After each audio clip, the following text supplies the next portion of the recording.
हमारे साथ हरगोविंद अरोड़ा हैं, बीजेपी से प्रवक्ता, और इसी के साथ सुरेंद्र स्वामी है, पॉलिटिकल एक्सपर्ट। आप दोनों का बहुत बहुत स्वागत है। सबसे पहले हरगोविंद जी आपकी तरफ रुख करते हैं, क्योंकि बीजेपी के लिए सबसे बड़ा सवाल अब सीएम फेस का हो रहा है। दिल्ली की जनता हो या देश की जनता, हर कोई यही जानना चाहता है कि आखिर सीएम फेस, सीएम के चेहरे में कौन आगे है, किसका नाम आगे है, क्या कहेंगे? वंदे मातरम। वंदे मातरम। देखिए, दुर्भाग्यवश दिल्ली में स्वर्गीय खुराना जी और स्वर्गीय साहेब सिंह वर्मा जी के बाद कोई प्रदेश स्तर पर ऐसा करिश्माई नेतृत्व तो नहीं रहा कि जिनके प्रभाव से हम कई विधानसभा की सीटें जीत जाया करते थे। और सौभाग्य की बात भी यह है कि दिल्ली के दोनों पूर्व मुख्यमंत्रियों खुराना जी और स्वर्गीय वर्मा जी के सुपुत्र दोनों ही विधायक बनकर आए। और देखिए, 48 विधायक आए हैं और Bharatiya Janata party cadre based party है, यहां योग्यता की कोई कमी नहीं है।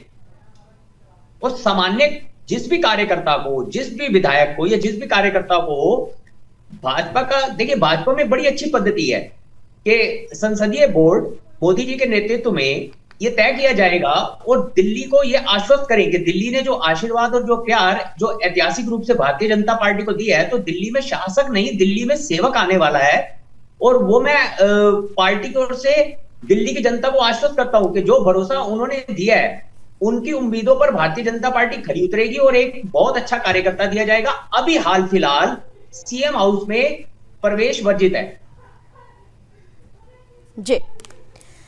इसी के साथ सुरेंद्र इस वक्त मौजूद है। हरगोविंद जी आपकी तरफ रुख करना चाहेंगे। बीजेपी के घोषणा पत्र में कई वादे हैं। अब बीजेपी के लिए सबसे पहला और बड़ा मुद्दा घोषणा पत्र है। इसके साथ ही क्या बीजेपी को यह लगता है कि सफाई, सड़क, सीवर, सुरक्षा, मोहल्ला क्लिनिक, ये सारे जो मुद्दे हैं उस पर खास फोकस करने की जरूरत है? मैं आपके प्रश्न के उत्तर से पहले सुरेंद्र स्वामी जी ने अभी विश्लेषण किया। देखिए, देश के उन चंद बेहतरीन राजनीतिक विश्लेषकों में सुरेंद्र जी हैं जिनका विश्लेषण अद्भुत होता है और सौभाग्यशाली हूं कि इनके साथ चर्चा करने का अवसर मिल जाता है मुझे, और मुझे इनसे कुछ सीखने को भी मिलता है।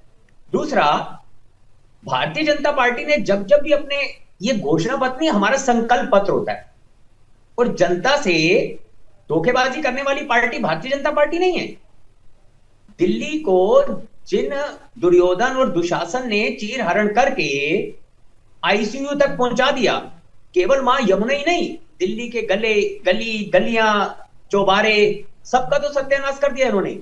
लेकिन ये आश्वस्त करते हैं कि अपने संकल्प पे भी खरे उतरेंगे और दिल्ली को विश्व स्तर जो उसका दर्जा था ऐतिहासिक भारत की राजधानी होने का, वो गर्व वापिस दिल्ली को हासिल होगा। प्रवक्ता और पॉलिटिकल एक्सपर्ट। और चलिए बीजेपी से सवाल लेते हैं। हरगोविंद जी, यहां पर आम आदमी पार्टी की बात करें तो बीजेपी या कांग्रेस, दोनों ही विपक्षी दल ये आरोप लगा रहे हैं कि भगवंत मान को सीएम पद से हटाने की तैयारी चल रही है। कितनी सच्चाई और क्या लग रहा है बीजेपी को इस पर? देखिए, ये तो आम आदमी पार्टी में ना अब जो अस्थिरता का जो माहौल एकदम उत्पन्न हो गया, क्योंकि कोई विचारधारा से बना हुआ वो कोई राजनीतिक दल नहीं है। जैसे कांग्रेस, बसपा, भाजपा, देश में जितने राजनीतिक दल हैं वो अपने मूल विचार को लेकर एक विचारधारा के लिए संघर्ष करते हैं और सत्ता में आने के बाद अपनी नीतियों पर आधारित कार्यक्रम लेकर आते हैं। लेकिन आम आदमी पार्टी किसी विचारधारा पे बनी हुई पार्टी नहीं है, ये तो फैशन है, एक फैशन पर आधारित पार्टी है।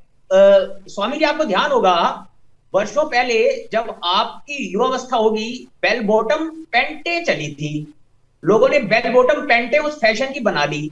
जो ही वो फैशन खत्म हुआ तो बेल बॉटम पैंटें लोगों ने उठाकर फेंक दी और साधारण पैंटें चलने लग गई। तो आम आदमी पार्टी बिल्कुल उसी फैशन पर। ठीक है हरगोविंद जी, यानी कि ये कंक्लूजन निकलता है, भाव बढ़ेगा वहां आपको मुश्किलें होंगी।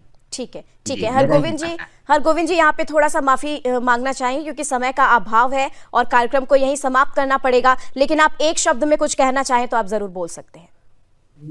अरविंद जी अगर पंजाब के मुख्यमंत्री बन भी गए और फिर उन्हें चंद दिनों बाद जेल जाना पड़ा, तो फिर क्या वो मुख्यमंत्री पद से इस्तीफा देंगे? ये गंभीर प्रश्न है। ये बड़ा प्रश्न है। और चलिए इसी के साथ फिलहाल आप दोनों अतिथि का बहुत बहुत धन्यवाद हमारे कार्यक्रम में हिस्सा लेने के लिए।